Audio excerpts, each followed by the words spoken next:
And that's just what we try to highlight. You know, when you hear people say things like about the Bears not having a big splash signing, and I always kind of push back on it. Like, it's not just about the name. Like, I get it, and I understand that. I understand what players like Max Crosby and Trey Hendrickson have done over their NFL careers, and that's to be respected. And that's not to say that if those guys would have come here, that it wouldn't have helped the Chicago Bears in a huge way. But it's not always about the splash signings. It's not always about the big name moves. It's about getting the right players in the right system that can be used the correct way, and that's how you excel. That's how you preserve cap space. That's how you actually team build. Big names are great, but a well-constructed team where pieces actually fit together will be better than just adding a name and expecting that to just take your defense over the top. So while the Bears have lost some really good starters in this, Tremaine Edmonds is gone. Jaquan Brisker, gone. Kevin Byard, gone. Like, these guys are gone, and they're not coming back.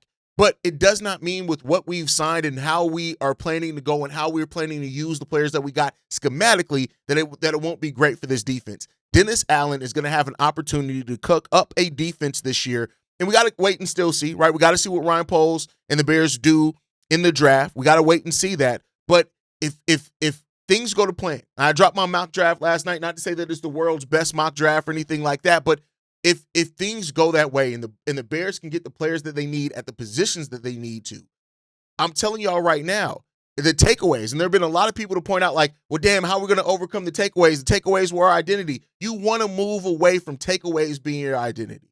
That can't be, like, if you're a great defense that gets takeaways, but your identity is playing tough, taking away what the team's best attribute is. If you have those things, that's great. The Bears had no identity last year. We had nothing that we can hang our hat on other than takeaways. So I understand why the natural inclination there is to be like, well, damn, we lost so many players that we lost 18 of our 35-ish takeaways, right? Like, I get that.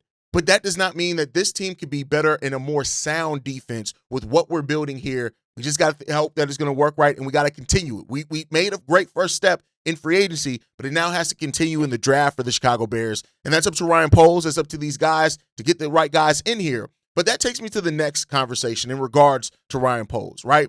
And it seems like people now are starting to understand kind of what I just said about Ryan Poles. It's not about the big splash names. It's about proper team building. And it seems like, right, based off paper right now, we got to see what we do once the football games are, that Ryan Poles is starting to understand now that, yeah, while the Bears are now in rebuild, in win now mode, it's not, it doesn't take the big splash names to get that done, right?